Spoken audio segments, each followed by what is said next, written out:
Ashley Brasfield from the Daily Call, she's a reporter. I love this. I loved your report you did the other day. I think it's with Muriel Bowser in this entire insane thing that is going on in D.C. What's your take on it? Because you're there, right? Like you've been there. I mean, have you been mugged yet? I haven't been mugged, but I actually lived in the area that was talked about in President Trump's press conference, Navy Yard area, and that's where actually a shot was fired last night. A lot of these young kids come into the area over from the Anacostia side of D.C. And caused some trouble, basically. Janine Pirro pointed this out, and it is a real thing. But personally, have not been mugged yet, have been in some scary situations, either on the metro. But the law enforcement presence has definitely upped the ante in a way in the last few days ever since President Trump had that press conference, Chad. I saw, on the TikTok and all that stuff. It's hard not to, right? Because it's a good time. You go on there, and people are like, damn, this is real, right? Like, they're rolling up. They're like, they weren't kidding. It's real.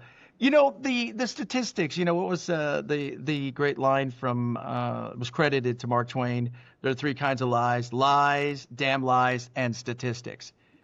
Muriel Bowser and all of them, their statistics, look, is crime down a little bit? Maybe. Is it down this kind of level? No.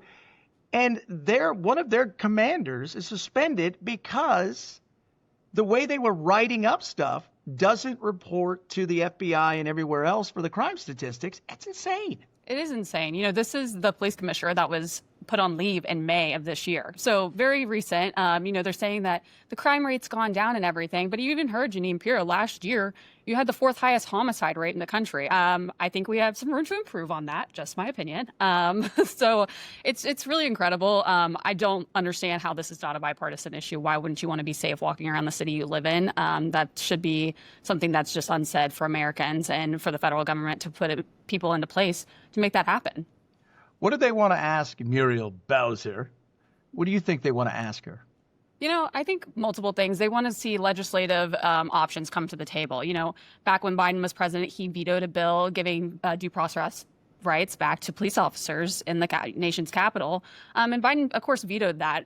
So there's some progress that needs to be made. The Oversight Committee specifically has jurisdiction over the municipal duties of the city, except for appropriations. So, I think there can be a lot talked about. There needs to be some across the table conversations to make this happen. Of course, we saw Pam Bondi have a meeting with Mayor yesterday. So I think those are the meetings that need to happen. I think it's common sense. And even Muriel Bowser admitted, I think that, maybe some higher police presence may be a good idea.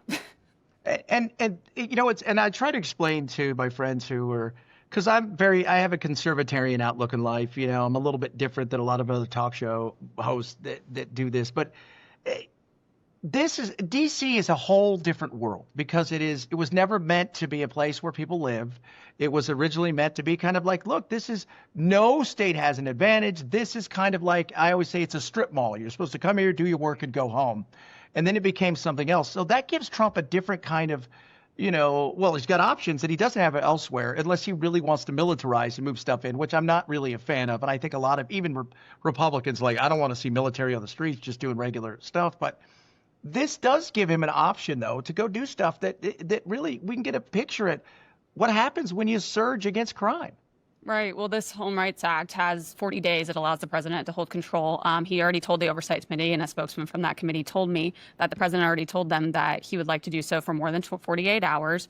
So this gives them a limited time. I don't think this is going to be a permanent thing, but I think it needs to send a message. And Janine Pirro also said this. The message is that the same, type of leniency is not going to continue forward. Congress is going to start doing things to, enact laws that will prevent juveniles from committing so many crimes, repeat offenders, and the city council specifically, whose chairman is coming in, as well as the district AG. I think there's conversations that need to be had across the table with that, but with all parties on that end.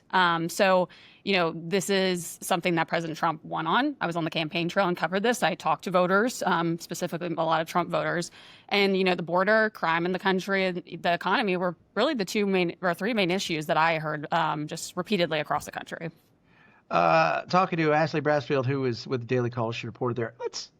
The homeless issue is also an issue because he said something very poignant the other day. And I give Trump a lot of crap at times because sometimes it's just like, look at me, and it makes me laugh. And I'm just like, oh.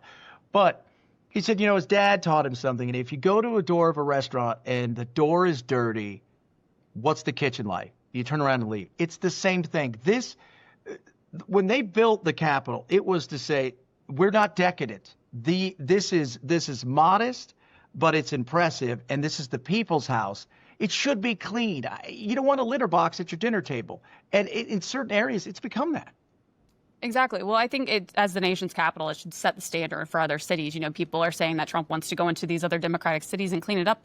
Well, why don't the people in those Democratic cities want to clean it up? It's, the standard is extremely low right now. So I think having the capital, as a standard, of course, the president has more control there. But I just don't understand how that's not a topic of conversation. We saw Gavin Newsom, for instance, in California when the Chinese president came over, Xi Jinping, clean up the entire homelessness and, of course, let it happen right as he left. So, this is a, double standard, in my opinion, a little bit. Of course, I think there's many reasons for people being homeless, and there's a lot of homeless veterans in the nation. But I think that this can be done in a way over a period of time to stop the systemic issue in the city, which is homelessness in many of these Democratic cities. But it's a topic of conversation that's long needed to be had, in my opinion. Yeah, well, Reagan got rid of, he closed all the, for lack of a better term, loony bins, and they let everybody out. And it was supposed to be one of these things where they were going to set up a, hey, on every corner, there's going to be kind of a mental health area, and you're going to be able to go there and get yourself well. And that never happened. And now, living on the street doing heroin and fentanyl and talking to a wall and then urinating on the ground is not a lifestyle choice. That's a mental illness. And we need to face the fact these people aren't homeless because they missed a paycheck. They're homeless because either they turned to drugs because they were mentally ill, or their drugs turned their brain so bad they're mentally ill. We're not talking about a single mom who's running from an abusive guy who's living in his car trying to get himself back on the feet. We're talking about people that are chronically homeless, and handing them keys to an apartment ain't going to fix it. Well, the system enables this completely. They make more money being homeless than they do going to get a job at McDonald's, many of them that are capable of doing so. And, I've had many circumstances, especially on the Metro, where, these homeless people either sleep on the Metro police have to take care of that, or there's a medical incident occurring because of an overdose. And, children, families that want to come visit the Capitol, they shouldn't have to endure, a man in the wharf, like Pam Bondi said, having an overdose right in front of a bunch of restaurants. That's just not the standard that should be acceptable within the United States, in my opinion. I think paint the picture for people. So my show's on all over the country. And, when I talk about this, I'm from L.A. My mom's like, I won't go to L.A. anymore. It's just so disgusting. I don't like to leave her. She lives in Orange County. And I don't like to leave my little sphere. My show's on in Portland. They'll tell you stories every day about, I'll get a story saying, hey, guess what I saw today? 2 people having sex on the side of the, off ramp. My buddy's a FedEx driver there. He'll say that. This is a chronic issue, and people think of Portland and Los Angeles and San Francisco, but what's it like there with the homeless? It's terrible. There's daily conversations within my office saying, oh, I saw this guy, pull his pants down and start urinating on the side of the street, and extremely uncleanly, obviously. Multiple incidents of, my female colleagues getting stalked, followed, where coworkers have had to go out and, assist them, basically. And even one of my coworkers' husbands was assaulted on the street. I mean, you see it all over X if you're, just, type in a keyword search that's going on with DC, and there's people that are just giving examples of the amount of people they know that have been carjacked at gunpoint. It's a massive problem. It's like any other Democratic-run city. And just a lot of people, especially liberals in D.C., they're lifelongers. You can't really trust what they're saying. In my opinion, they need to go touch grass, go out into middle America, see what the reality is, that's not a problem in a lot of places. And it's quite startling from somebody that I'm from the South. And, I personally grew up in the suburbs of Atlanta where that just wasn't an issue. So moving to a big city, it was something I kind of had to accept that was going to happen. And that's really unfortunate, in my opinion. Absolutely. Ashley Brasfield's joined the program. She's with the Daily Caller. You're from the South. You went to college. We did a story earlier today. I'm going to bring it up now because, like I said, I talk about all kinds of stuff. Alabama Rush Week is going on, and it's insane. It's crazy. I've watched this stuff on the TikTok. They have coaches for it. There's a new television show about the insanity. Yeah. It is crazy. What's it like being on campus with that insanity? It's, Rush Week, we would always be there because I was a student athlete, so we'd have to show up a week early to get, medical checks, training done. But, I was always there and, there's a ton of sorority girls, but this is really nothing new. I was back in college back all the way in 2019 and this was still happening where the dances were happening.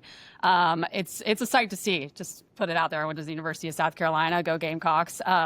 But, it is like a sense of patriotism. A lot of these girls are dancing with like American flags and everything right now. And I find that, I think people are kind of shocked to see that, but that's been happening. It's a very patriotic culture in the South. If you've ever been to an SEC football game, that's the culture. Everybody stands for the anthem. That's the standard. You have flyovers like B-2 bombers, and it's insane. But I think that's a really exciting culture. I think it is kind of an Americana aspect to it, and it's really fun in my opinion. But, like you said, University of Alabama is a huge one. The culture within the sorority community is huge. At those SEC schools, I personally was not in a sorority. I had my beach volleyball team for that. But it's really fun, and I think it's been happening for a few years, but it's fun that it's getting publicity. Awesome. Love talking to you. Hopefully you do it again soon. Yes. Ashley Brasfield, Daily Caller. You be safe out there in D.C. of the insanity and chaos it is, because you know what? There's a lot of loonies out there. Yes, there is. Thank you.